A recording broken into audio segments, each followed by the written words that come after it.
Alright, welcome to MMA Diary number 19. If this is the first time you've ever watched one of these, in these videos I go over the events of the previous week in terms of like the card. Like last week was UFC Rotterdam with Oberyn Marlovsky. I'll talk about that whole card because I actually took notes this time. I know when I take notes it kind of sucks. I like sort of going off the cuff. But I was kind of hungover Monday. And from Mother's Day, I know that sounds bad that I got drunk on Mother's Day, but trust me, it was alright. And I also cover like fight announcements, injuries, just sort of the overall headlines of the week. And then I preview the upcoming card, which this week is UFC 198, which I have been hyping up for months now. It's a little less now that Spider Silva versus Uriah Hall's out, but look at this. Fight Pass featured fight. Prelims featured fight.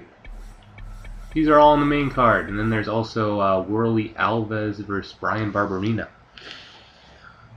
But, you know what? Since I took notes, we're going to start with the computer fighting. I know, how exciting is that? You get to watch some CPUs fight it out while I sort of babble on about what I thought of the fights from last week. So we're going to just run it back and do heavyweights. Arlovsky versus Oberyn.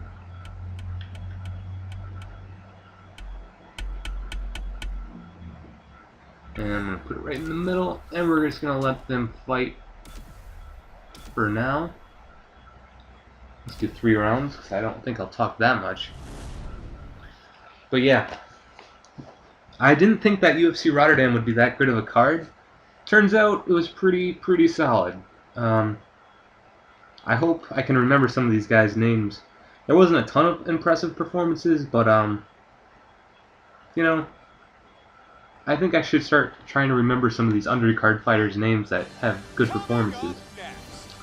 So it started off with 2 huge 125-pound fighters. Like they were both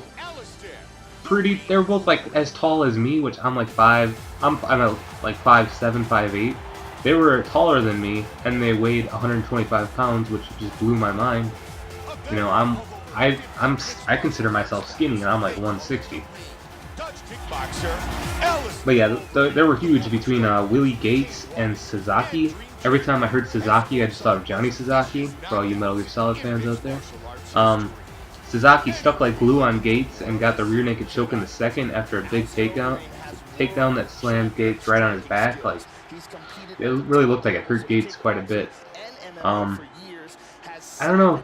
Willie Gates, I think, has lost 2 in a row now. I really liked him. He won a fight, and he was just like talking about how he wants to keep on fighting. Now he has all these kids to feed. He seems like a funny dude, like a good personality. It's a shame that he's lost 2 in a row now, especially at the lowest weight division. Like most fighters go down. Like Sasaki, he came down from 135 to 125 because he can have the physical advantage. But when you're at 125, you can't go anywhere but up in the UFC. So sucks for Gates. I hope they don't release him. I hope they give him one more fight. Maybe he can turn it around like Neil Magny did, but I think Neil Magny's such a grinder, like a workhorse. I don't know if Gates is the same way. But, yeah. And I predicted Gates would win, just because I recognized the name, and I was like, yeah, that's Gates. So I'm 0-1 so far in this card.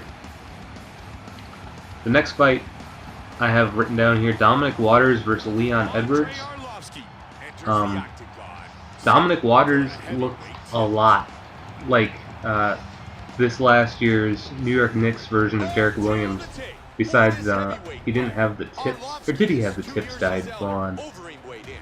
I don't know. He just reminded me of him pretty big time. Also, I say this every week, but a lot of shit happens during the week, and I sort of forget all the details of all these fights that happened almost a week ago. I do this on Friday. Most fights happen on Saturday. This one happened on Sunday. You get the idea.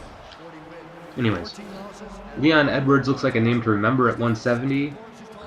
You know, he looked really sharp, but Dominic Waters seems really tough. Like I would have been surprised if Leon Edwards put him away. He was just so tough, but doesn't seem very like skilled. Maybe not. Maybe that's not the right way to say it. He just doesn't look explosive. Like he doesn't look like he can go up and get it. You know what I mean? And he's trained by Jackson Winklejohn, which is, you know, those guys can take. Well, I don't know about take anybody, because like Arlovsky, Overeem, they were both sort of down and out, but they were once great fighters, and then they turned them into great fighters again. I don't know if they can turn people from nobodies into somebody. You get what I'm saying. The ref in this match was complete trash. I don't think I've ever seen him before, and that's a problem with like a new country.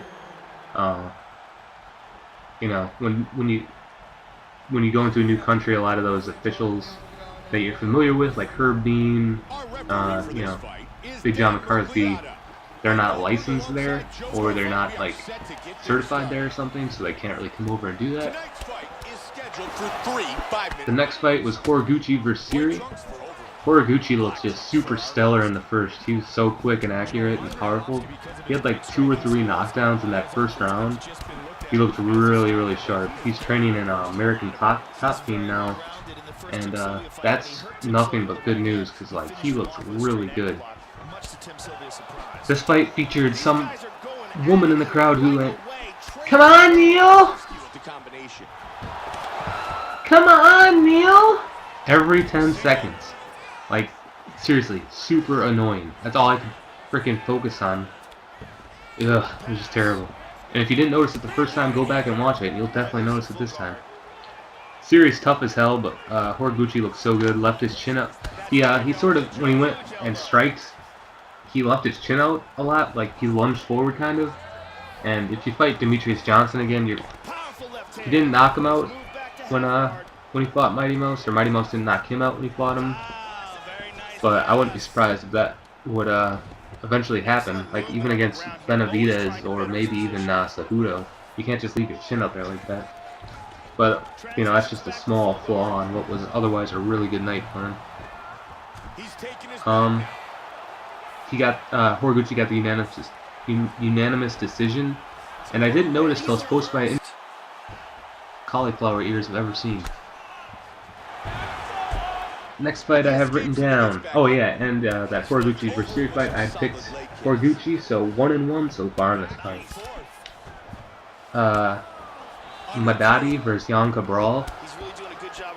This wasn't really a good fight, but there was a great moment in the second round where Cabral went out to touch gloves with him. You know how they do that at the beginning of rounds, and Madadi's like, "Nah, I'm not gonna touch your glove," and he just refuses to. He like shakes his head, and makes a face, and then the crowd gets on him for not doing it. They boo him, and he's like, "Alright." He puts his hands out, he's like, "Fine, you want to touch gloves?" And then touch gloves. And then they like smile at each other, and then they hug, and then they touch gloves again. It was just really funny. But yeah, Madadi had a really scary standing. He scored a standing KO on Cabral. Cabral was like stumbling around with his eyes closed, and he was just sort of grasping out, like trying to reach for him. Thank God the ref stopped it. He would have got his freaking head knocked off if the ref didn't stop it there. The next fight I have here is Josh Emmett, impressing me quite a bit on only 4 days' notice. He had some really ass-ugly tattoos though. And that compound fracture on his finger, oh my god, that was bad. Super gruesome. Who did he fight now? Jesus. Let's take a look at some of the action here. And here's a nice shot, lands perfectly. And here's another clean shot that lands. I forgot who he fought. God damn it. And another John Tuck. No. strike. I don't know. But I felt bad for that guy. I don't know. He looked really disappointed in himself that he lost. God damn it. I wish I remembered that guy's name though. Next fight was Hustam Khabilov versus Chris Wade, the featured prelim that I noticed, or that I wrote down here. Doesn't look like a whole lot of fun to fight Khabilov. He just looks like a complete grinder. Like He just ground Wade down. Wade had his moments, but it takes a lot to get a Russian guy out of there, like, with strikes. So, bummer for Chris Wade, but Khabibulov continues the name, or carries the torch for great Russian fighters tonight. The Polish girl, Kowalewicz. I don't know how to say the name. Was pretty dominant in the second and third. She got sort of oh, this is gonna be it for over. No, she's able to wind back up and guard. She was pretty dominant in the second and third. I was thinking maybe Paige Van Zandt to be her next opponent. I think that would be a lot of fun. Next fight, Nikita Al Capone Krylov finishes Barrasso in the second with a rear naked choke from like half guard / side control. I don't know exactly. Like Barrasso had him in half guard, but he was also sort of on the side. It was weird, but it was really impressive. Good for Krylov. Elmose seemed like she was like a 115 or a 125 pounder, but she just seemed way too small for 135 unless she fought Rin Nakai, the goddess Rin Nakai. I like Rin Nakai. She's just, that fight against frickin' Leslie Smith was like, I felt so bad for her. It was so cute. Like, Rin Nakai's not exactly a cute person. I don't know. I just really like her. Just know that I'm a fan of Rin Nakai. I think that would be a fun fight. They're both pretty fun. Derandamine had nasty knees in that thigh clinch to the body. TKO in a second. The home crowd just loved her up.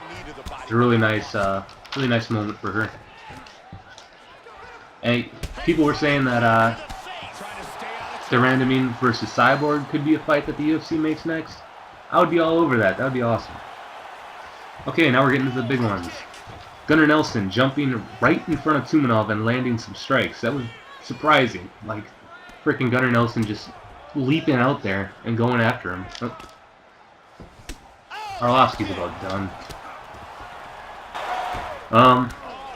Gunnar Nelson got Tumenov down, which is exactly where Tumenov didn't want to be. But Tumenov escaped the mount and he got back up somehow. But then Gunnar took him down again in the second, takes his back, body triangle, works the choke, and gets the tap, even though he didn't really get under the chin. It was more like a jaw crank, kind of.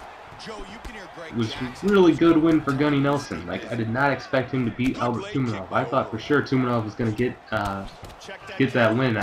Tumenov's a beast. Like, that guy's a beast. Good for Gunnar Nelson to beat him. And now, yeah, Gunnar Nelson should be back up there at 170, making waves. Number 2. Just a little side note here, Carly Baker is the best UFC ring girl, and possibly the second best is Luciana Andrade. We need more European cards for Carly Baker and Luciana Andrade to get some work. Just saying. Okay, next fight. Bigfoot Silva versus Stefan Struve. Lasted a whole 16 seconds, and I thought Bigfoot was going to be winning this fight. Nah, he got his ass knocked out. I felt really bad for him, but it was a really nice win for Stefan Struve in his home country, and now he'll get rank. That's not saying a whole lot in the heavyweight division, but at least he'll have that to his credit. And Bigfoot is about done. Ever since he got off the TRT, he's been like really shaky, lots of KOs. I know he had one win mixed in there. I forget who it was against, but I kind of hope he just sort of calls it a career. Maybe he can fight some no-name like Cody East. That'd be kind of cool. If Cody East fights Bigfoot, and if Cody East puts him away, that's a big name on East's record. And if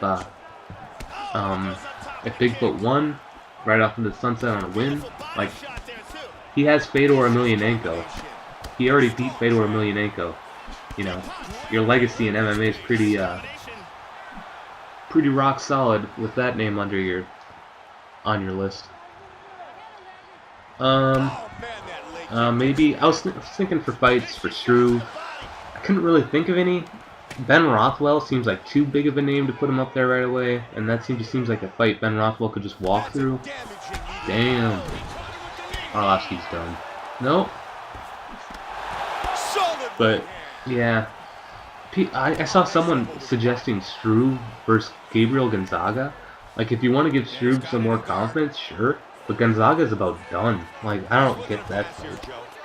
Oh, and there was a really nice shout out from Struve to Jordan Parsons, the fighter who died last week as a result of a hit and run incident. It was really nice for him to do that, especially on Mother's Day of all days. You know. And then the main event, Alistair Overeem versus Andrei Arlovski. Alistair Overeem looked really nervous from the walkout to the introduction. He just didn't have that sort of smug confidence he always has about him. He looked really kind of like the moment was getting to him. And I was kind of worried then. I was like, oh god, maybe Alistair's not gonna come through on the biggest, or not the biggest stage of his career, but, you know, a very special moment in his career, fighting in front of his home country. But, and then, oh yeah, in the first, Andrei Arlovski freaking uncorked on Overeem against the cage. But Overeem covered up pretty well and turned the tide and ended up winning the first round, in my opinion, 10-9. And then Overeem crane kick directly under the jaw, a la Lyoto Machida, Randy Couture, just straight up karate kidded him, and then he finished he crane kicked him, right? Sort of wobbled Arlovski, and then right after he gets his feet set, he throws a big left, crushes Arlovski. Arlovski goes down, he finishes him there. Just a really, really nice knockout for Overeem. This is Arlovski's second straight loss. Maybe I was thinking the winner of Roy Nelson versus Derek Lewis next, perhaps. Like, I don't know. That sort of seems like it's too big of a step up for Derek Lewis or Roy Nelson as well. Heavyweight division's really tricky. Overeem should be getting the next title shot at the belt like he asked for in his post-fight interview, but I don't think he'll get it at Madison Square Garden because that card might fill up before he even gets considered. Because I mean, they don't have to put native New Yorkers on the card, but you figure Ronda Rousey's going to be on that card. John Jones probably will. Chris Weidman probably will, and you know, there's going to be a lot of fighters who went on that card. Overall, good night of fights. They were better than the card that I thought was going to put on, or whatever. Man, I'm just mumbling like a motherfucker. So overall, I got 2 out of 3 fights right on that card. I got Horiguchi and Overeem right, and I got Tumanov, Bigfoot, and Willie Gates wrong. So, under 500, that's not acceptable. But 198, I'm doing predictions for the whole damn card, so we'll see what happens when I actually go through fighters that actually know what happens. Or I know sort of who they are, you know. So let's go and play the main event of the evening. Let me just run down the card here from the bottom to the top. This first fight, I don't really know who they are. Moicano versus Tukugov. I don't know how to say those guys' names. I never even heard of them, really. But they're the first fight of the night. Then Sergio Moraes versus Chagras. Francisco Trinaldo versus Yancy Medeiros. Little Nogueira versus Patrick Cummins. John Lineker versus Rob Font. Thiago Santos versus Nate the Great Marquardt. Worley Alves versus Brian Barberina got moved to the main card. Damian Maia versus Matt Brown. Shogun Rua versus Corey Anderson. Cyborg versus Leslie Smith. Like I said before, Anderson Spider versus Uriah Hall is now off the card. Co-main event is Jacare versus Vitor Belfort, and the main event, Werdum versus Miocic. Really, really fun card. As you can see here, I'm actually picking Miocic. I don't, KO versus, third round KO is more of just a guess. Like I've said before in these videos, I don't like predicting methods or rounds. I just like predicting the winner.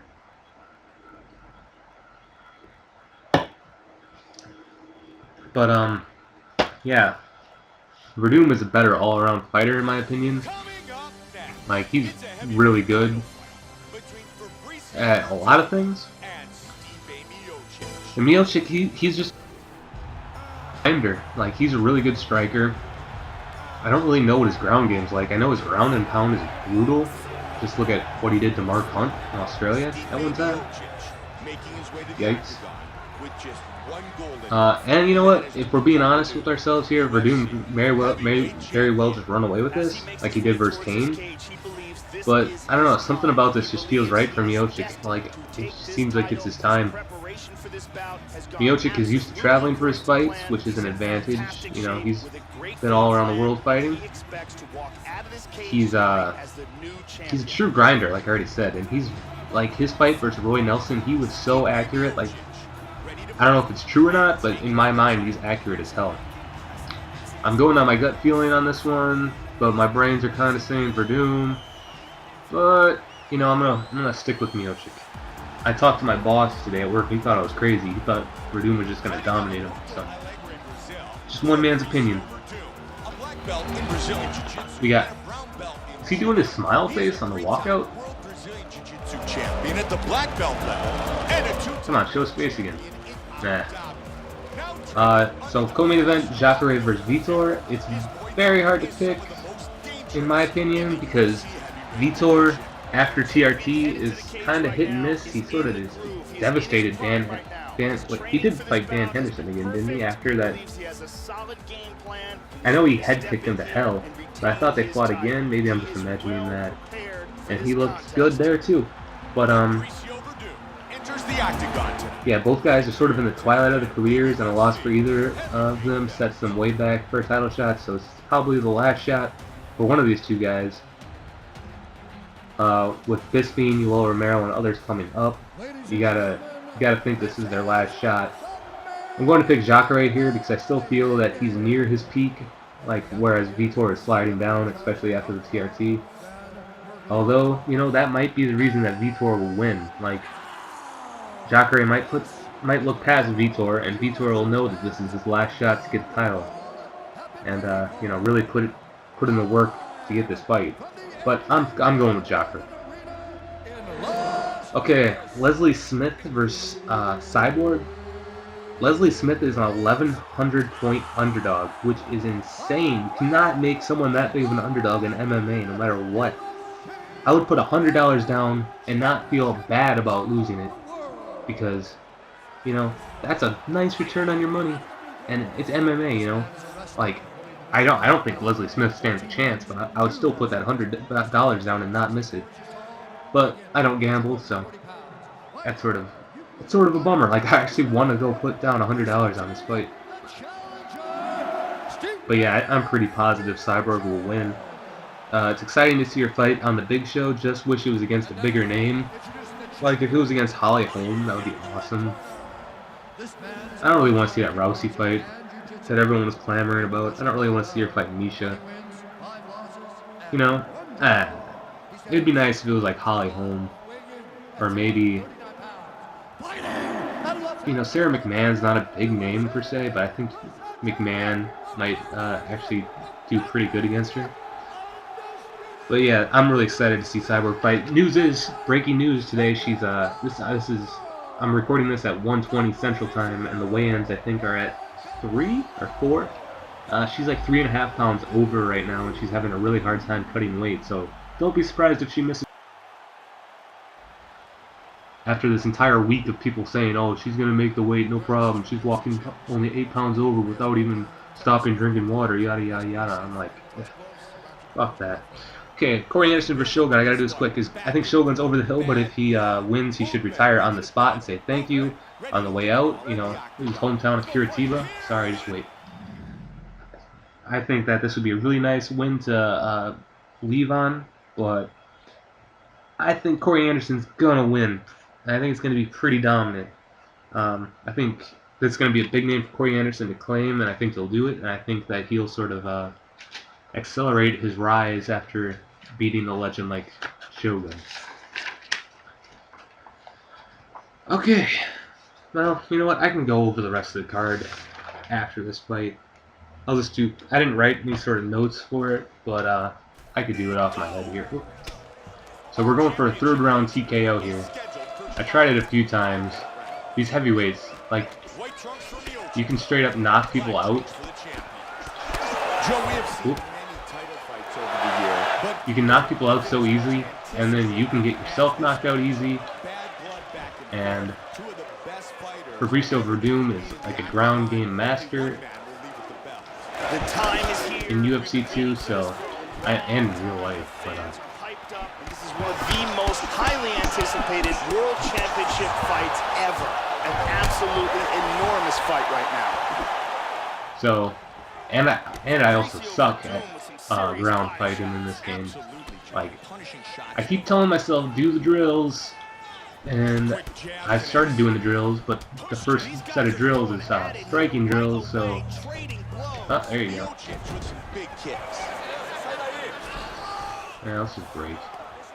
Oh fuck! See, right as soon as I was about to break. He's got full guard here.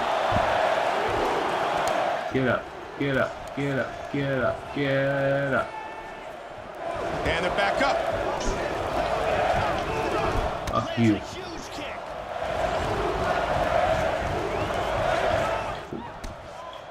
Oh, very nice. Ooh.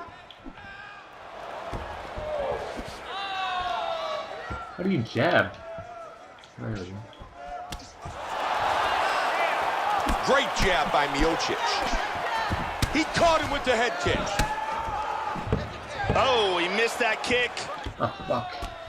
I don't think I'm going to be able to do it.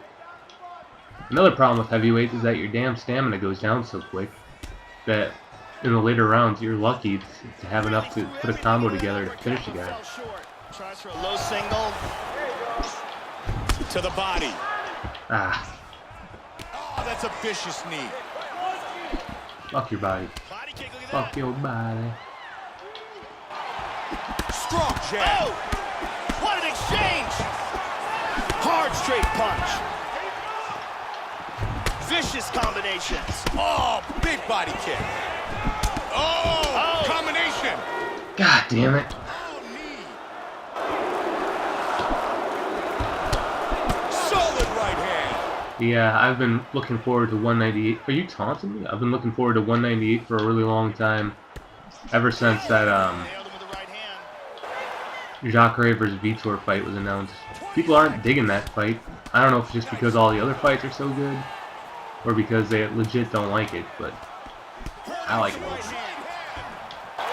He hurt him with that hook. And the title fight is basically just gravy, like Cyborg.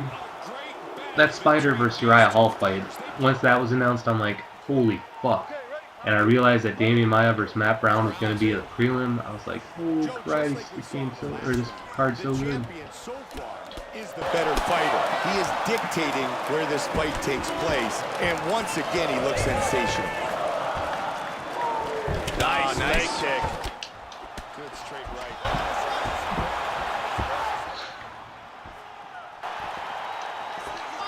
And he connects with the punch. Oh, there beautiful combination. He misses with the kick. Fuck. Wow, look at those numbers. Body strikes landed. Fuck. Joe, I like how he used that switch kick. They are exchanging here, Mike. Miocic with a solid 1-2. He missed on that jab. Yeah, that's right. No.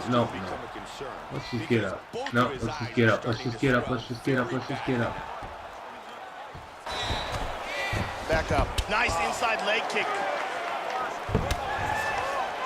He got the clinch. Fuck your And face. from here, transitions to the Muay Thai clinch. Good strike in the clinch by Miocic. Under 3. They are really battling for position in the clinch. Hard hook. Do some damage, get out. You got tagged there. Stipe Miocic is aware that his opponent's hurt, and he's looking to continue to do damage. He certainly is targeting that cut. You can absolutely tell he's zeroed in on it. Woo. Guess what, you guys? This is going to be the first week in a long time that I haven't talked about Conor McGregor. And I know I just talked about him just now, but that's like the only time I'm going to talk about him, just to tell you that I'm not talking about him anymore. God damn it! In half guard now. Miocic gets back up again. Good kick to the leg of his opponent. And he lands the punch. Look at this. Oh, you can hear the support from the crowd for Fabricio Werdum. Miocic with a solid leg kick. Joe, he's really on point with his strikes tonight. Fuck you, Fabricio. Stops that takedown attempt. He's got some time to work here, 45 seconds. Yeah, he's got a nice snap to that leg kick. Very nice. Good roundhouse kick to the midsection. Clean uppercut to the head. Oh! Fuck you. Whoa, whoa, whoa! Straight left. That was nice. See, I haven't rocked him once, though. Oh, there we go. That's the end of round 2. Alright, so we might be able to do it here. Got beat down, but he is yet to be beaten. Big round for the challenger. The champ, though, able to survive. Let's see here, Damian Maia versus Matt Brown. I always pick against Damian Maia, and I'm usually always wrong. Damian Maia is a hell of a good fighter, and he's like one of the most underappreciated fighters on the entire UFC roster. And I'm picking Matt Brown. Matt Brown, he's just so grimy. Like, that guy, he's badass. Oh man, I feel bad for picking Maia, or for picking Brown, because I think Maia's probably gonna win. But Brown, I just gotta roll with him. Worley Alves versus Brian Barberena. I think Alves is gonna get by Barberena pretty easy. Barberena's star has risen because he was the one who dethroned Sage Northcutt. But that Alves looks like a good fighter. Hell, oh, what the fuck? You're gonna fake touch gloves with me, bro? Rounds, try to pick up where he left off in the last round. His opponent was dazed and in big trouble when that round ended. Oh, big elbow. He's in trouble. He's stunned. The champion in pure survival mode. Can he continue? Oh, he's landed some good shots here. Oh, God damn it. He lands a huge elbow to the head. Oh, that one hurt him. That's a big hook. He is going after it here. Here we go. That's it. That's it. I did it. I did it, everybody. That's 500 points in my pocket. Got you all in check. Huge knockout victory. Okay. So yeah, Matt Brown, Worley Alves, Thiago Santos versus Nate Marquardt. I think Nate Marquardt's probably going to get his ass kicked because Thiago Santos is a beast. I really feel bad for Nate Marquardt that this is going to be the fight he has to do because I think great through him. I would love it if I was wrong. Nate Marquardt's a badass dude. Like back in the day, he was so good. But I think it's going to be pretty easy for Thiago Santos. John Lineker versus Rob Font. This is fight of the night, guys. This is my featured fight. This is going to be a really good fight. I'm picking Lineker just because I'm more familiar with him, but Rob Font, his game is shit, and that's going to be a really fun fight, so don't miss the beginning of the prelims. Fight Pass. Lil Nog versus Patrick Cummins. Patrick Cummins should win pretty easily. I hope Lil Nog retires. I hope Lil Nog wins. He should do the same thing as Shogun did, and just be just fucking crying on the ground, happy that he was able to get this win and retire, because you're not going to get a better win than that if you can do it. But yeah, Patrick Cummins. Francisco Trinaldo, my dude. I picked him every fight. I like him a lot versus Yancy Medeiros. I'm picking Trinaldo. I'm not that familiar with Yancy Medeiros. Sergio Moraes, that dude is so fucking fun. Like, he's smiling and dancing on his way out to the ring, or the octagon. Just awesome. I like that guy a lot. And I have no clue who his opponent is, so I'm picking Moraes. Then for that first fight that I said, Moicano versus Tukhugov, I have no idea who either of those guys are, so I'm picking the Eastern European sounding name because those guys usually do pretty well. So that is 198 for your asses. Alright. Let's just do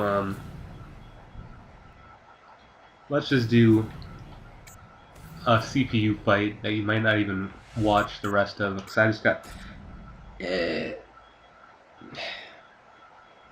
know what, it's not going to take that long. If you guys have stuck with me this long, which I'd be very surprised if you did, you can stick around for 5 more minutes, because that's probably all it's going to take me to finish off what I've got here. So, I watched Invicta 17 over the weekend. Really fun card. Like, surprisingly fun. I didn't watch it all the way through. I came back from a wedding late. I watched, like, the last 4 fights, maybe. I didn't watch the main event. I watched, so probably 3 fights, and then I watched the main event today because Tanya Evinger is supposed to be like a really good, like amazing character in MMA, and I wanted to see what she's all about. She seemed pretty fun. So, but yeah, it was really good, really good. Angela Hill looked like a beast. She won the 115-pound belt. Tweed, I don't know what her first name is. She looked sloppy as hell, but she scored a badass spinning KO, spinning back fist KO. There was some girl named Megan Anderson, I think. First name was Megan. Maybe that was her last name. I don't know. She looked really good. Tanya Evinger all had awesome performances. Tanya Evinger at the Kiss post-fight. That's the big news, right? That was pretty funny. And their interview lady, really nice, really nice. I'll probably actually end up watching Invicta 18 because Invicta 17 impressed me that much. Tonight, May 13th, is Glory Super Fights on Fight Pass.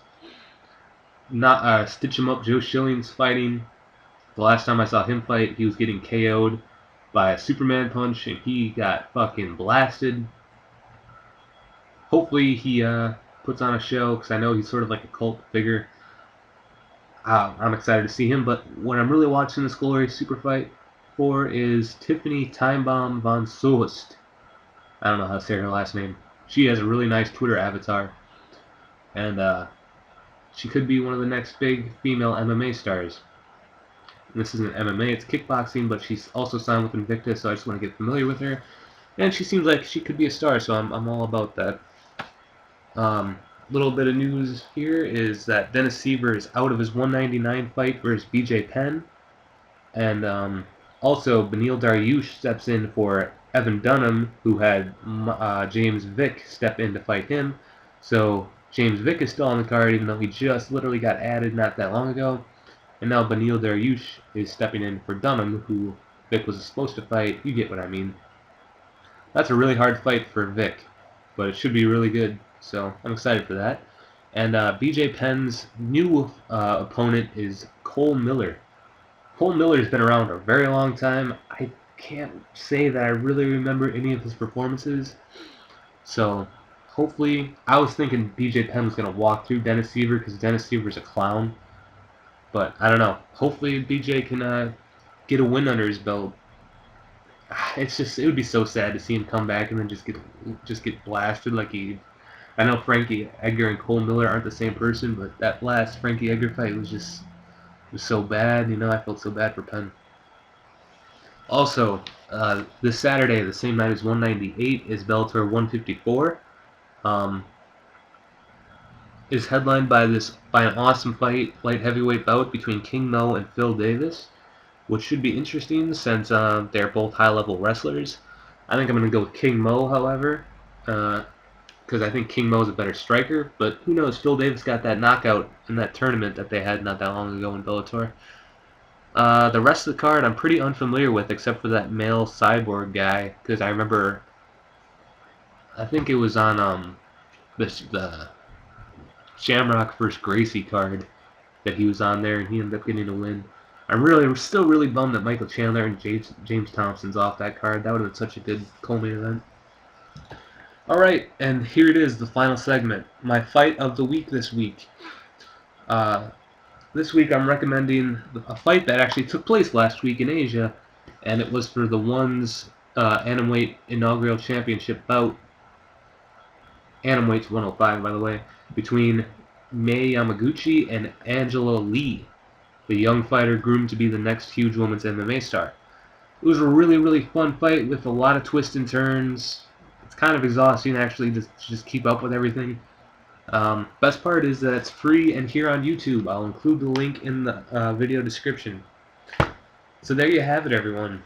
That's MMA Diary 19. Hopefully the audio's okay. I've been having a lot of troubles with this damn microphone. It's just been a whole thing. So I hope you enjoyed it, and I'll catch you next week where we will go over 199. Then there's no UFC event next weekend. So it'll be a nice short video, hopefully. Till then, see you next time.